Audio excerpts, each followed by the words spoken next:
Alright everyone, it's time for Vermont Issues episode 79. I condemn the Bennington Banner, which is a newspaper from the county below mine here in Rutland. Bennington County, a little bit smaller, a little bit more rural. Nice place overall, but I gotta condemn the Bennington Banner, and I encourage you, if you're in Vermont, and you subscribe to them, you use them as a news page, I suggest that you stop doing so. We need to put more pressure on them, and here's why. There's a difference between political satire that you merely disagree with, or is merely in poor taste, and that which is utterly disgusting. The Bennington Banners crosses that line, I think. Now, I believe totally in free speech. If you want to have, like, disgusting, off-the-wall, totally offensive shit, I believe you should be able to say it. That being said, though, if somebody does that, others can spread awareness, hey, this is, to us at least, it's disgusting, and you shouldn't be patronizing it. I'm well aware, by the way, before anyone points it out, that just having a link to their actual website is going to drive traffic to them. Maybe you should send them off an email and be like, well, this cartoon you made was messed up. And here's why.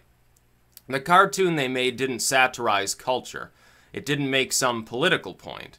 It didn't make any sort of satirical opinion about some religion or government entity or about a person. What it simply depicted was the gist of it. The actual cartoon was what happens in Vegas stays in Vegas, and then a pile of dead bodies. Not particularly well drawn, by the way, at the same time. Now, I've seen lots and lots of political satire. Like, I follow Ben Garrison on Twitter, among others. I've seen plenty of political satire that I disagree with or find mildly offensive, but nonetheless has a message to it that is satirical in nature. It strikes a satirical tone. It has something to say. Whether or not you agree or disagree with it really ultimately makes no sense at all. And I have respect for that sort of political satire, including when it comes from the left. I think it's Dazinger. I think he's still alive and doing cartoons. Of course, I don't read like the Burlington Free Press or the Rutland Herald or anything anymore. But I think he still does political satire. Now, he's on the left, quite clearly, and satirizes the shit out of people who are generally part of the right-wing lexicon. Certainly libertarians would bear the brunt of his beefs with society. I think he actually kind of liked Ron Paul, though, so that's, I think, in his credit, if I'm remembering which satirist it was. I don't always agree with his cartoons, but they have a political statement to make. This doesn't have a political statement. It's just, oh yeah, lots of people got shot in Vegas. We're going to depict it in a fucking cartoon. That's a little bit different. Where's the actual social message? Where's the actual import behind it?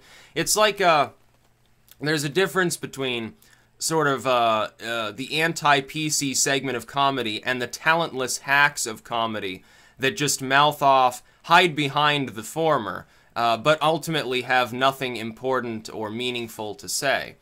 Properly structured, it can satirize something, politics, religion, well, whatever it happens to be, an idea, a person, a thing.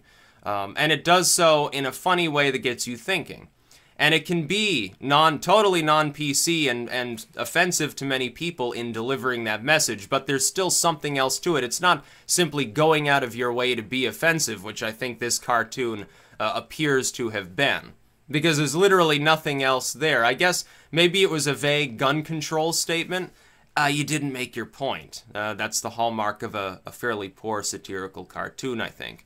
I can think of all sorts of people doing cartoonistry and other things regarding Las Vegas, both left and right, who had something to say about it and went about that in the normal politicized cartoon sort of way. This particular cartoon did. Now, they had a full-page apology on their website. They took it down. Somebody else might have an archive of it, but I'm just going to archive the actual news page itself. It doesn't have the apology up at this point. Second link is to the cartoon that was posted on Twitter, also archived in form. Sometimes Twitter takes things down when it doesn't want them criticized, or it does want something hidden, so you got to be careful. Always use archive.is or some similar comparable site. Wayback Machine works all right. It's a little bit slower. Archive.is is a lot faster and more reliable. So there you have it. I condemn the Bennington Banner for its cartoon. I'm sad that this is coming from Vermont.